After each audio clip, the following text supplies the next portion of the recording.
Bonjour à tous et à toutes. Je vous invite donc à poursuivre notre périple psalmique avec l'appui des commentaires des pasteurs Maillot et Lelièvre et du Père Vesco, comme d'habitude. Et c'est le psaume 12 que je vous invite à lire aujourd'hui, 12, donc 11, dans la numérotation catholique des psaumes. La prière donc s'ouvre sur un appel au secours qui est explicité ensuite.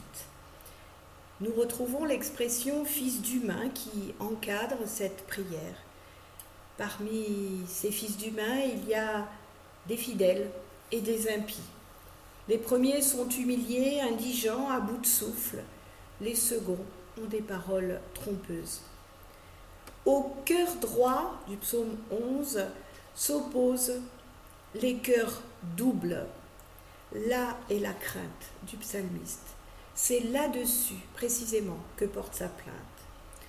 Suivent alors des imprécations contre ces impies aux lèvres doucereuses. Dans certains des psaumes précédents, le psalmiste suppliait Dieu de se dresser. Ici, nous entendons la promesse de Dieu.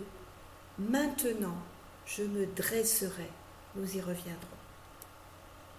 Et le psalmiste célèbre alors la parole de Dieu, cette parole qu'il voit comme 7 fois purifiée, argent épuré coulant en terre. Mais revenons en arrière et regardons d'un peu plus près les paroles de ces impies. C'est un état des lieux des plus pessimistes que dresse le psalmiste. Il dénonce les méfaits de ceux qui, sous des apparences de sympathie et d'humilité, détruisent autrui. D'autres psaumes nous les montreront allant jusqu'à rendre le sol lisse et huileux pour faire tomber. Ici, ils ont la parole doucereuse qui flatte. Mais le psalmiste dénonce aussi leur langue insolente et la parole qui vient d'un cœur double. En hébreu, c'était un cœur et un cœur. On comprend bien ce que cela désigne. C'est leur hypocrisie qui est dénoncée ici, leur double jeu. Dans ce psaume, il semble profondément atteint. Il y a une progression. D'abord les lèvres, puis la langue. Les lèvres connaissent la vérité mais ne la disent pas. C'est ce que dénoncera à son tour l'épître de Jacques. Si vous voulez regarder au chapitre 1 de cette épître, au verset 8 et au chapitre 4, verset 8 aussi. Le temps passe, mais les fils d'humains ne changent pas. Et de nos jours encore, ce psaume peut résonner. Si l'on pense, par exemple, à la publicité, à ce qu'on nous vend pour bien meilleur que ça ne l'est en réalité. Je pense en particulier aux scandales liés à l'industrie agroalimentaire, mais pas seulement, aux discours opposés concernant l'écologie, toujours basés sur des réflexions scientifiques ou pseudo-scientifiques, les dangers de certains produits, le changement climatique, les promesses électorales, les mensonges destinés à faire peur, on en a entendu beaucoup, etc., etc. Mais l'atteinte du mal, nous le disions, va jusqu'à la langue, qui est avide de pouvoir et prétend régner en s'instaurant maître de tout.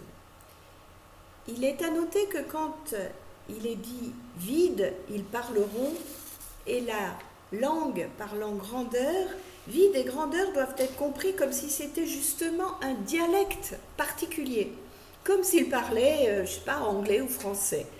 Ils sont tellement atteints que toute leur manière de parler est contaminée, transformée. Et donc, quand ils parlent grandeur, eh bien c'est d'orgueil qu'il s'agit. Qui serait Seigneur sur nous, vont-ils jusqu'à demander avec arrogance. Ils refusent toute intervention de Dieu. Voilà une revendication, une tentation sur laquelle notre Bible attire souvent notre attention. Les pasteurs Maillot et Lelièvre nous signalent qu'ici l'hypocrisie, les mensonges sont d'ordre religieux. Il serait donc question de magie, d'idolâtrie, et donc du rôle de la parole, avec laquelle on peut faire obéir les autres dieux à l'aide d'incantations magiques. Il s'oppose donc à la vision israélite de la parole qui, loin de diviniser l'homme et de justifier ses privilèges, lui garde le statut de créature. Par elle, on ne peut que demander de l'aide. C'est la seule parole de Dieu qui est toute puissante, véridique, claire et pure. Le psalmiste accorde néanmoins une force aux paroles des impies puisqu'elles sont cause de la perte de l'amour et de la fidélité parmi les hommes. Ce qui poussera Dieu à agir, c'est le dépouillement que subissent les pauvres de la part des impies. On ne s'étonne pas alors que ceux-là, dont le psalmiste fait partie, souhaitent alors les mêmes difficultés à leurs ennemis. C'est tellement humain. Et le psaume est justement le lieu où l'humain peut se dire, dans toute sa faiblesse, devant un Dieu qui l'entend et reçoit toutes ses imprécations pour ce qu'elles sont, le cri de celui qui est injustement traité. Comme un appel à l'aide finalement. Et Dieu répond à l'appel lancé en se dressant pour sauver. Il est bon pour nous de méditer cela. Dieu répond à l'appel de toutes les victimes du monde en se dressant sur une croix pour sauver. Aux paroles mensongères des impies, le psalmiste oppose la parole purifiée de Dieu. Cette promesse qui a été faite aux hommes retentit pour nous chrétiens avec encore plus de force parce qu'elle a été tenue un jour de Pâques.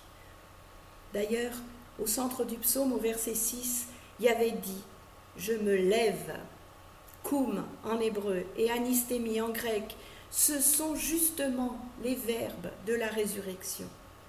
Ainsi, devant la faiblesse et la précarité humaine, Dieu ressuscite, se ressuscite lui-même, parce qu'il ne peut pas rester impassible.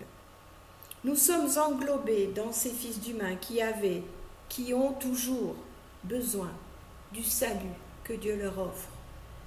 Même si, comme le psalmiste, nous sommes obligés de reconnaître que malgré cela, les impies sévissent toujours et continuent à parader en toute impunité.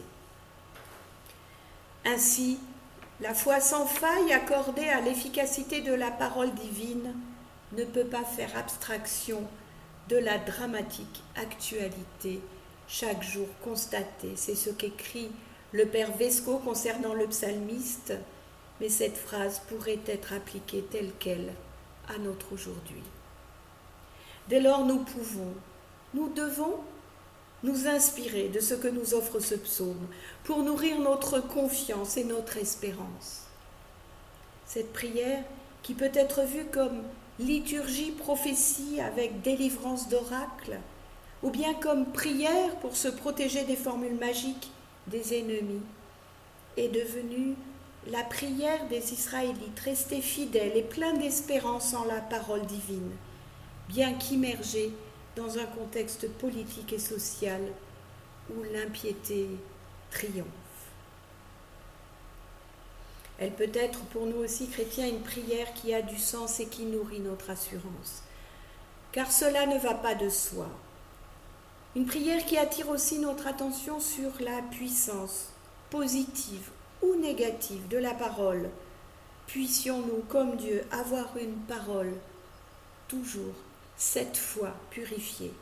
Puissions-nous parler toujours la langue de l'amour et de la confiance, plutôt que celle de la haine et de la méfiance.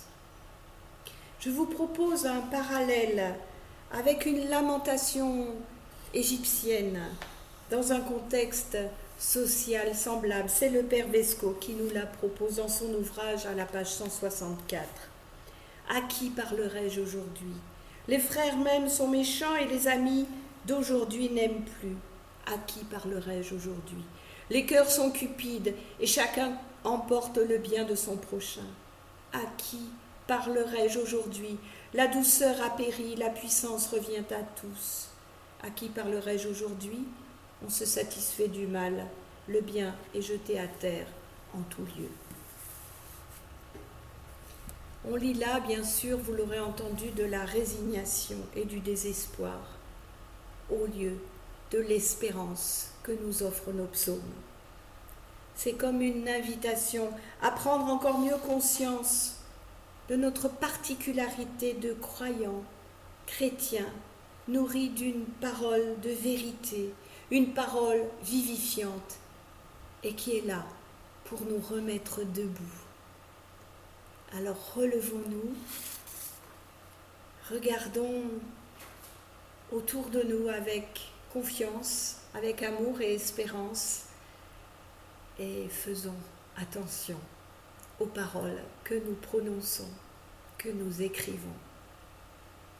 Laissons-les, ces paroles, se purifier par Dieu, par l'amour qui nous envoie. Je vous souhaite une belle journée. À demain.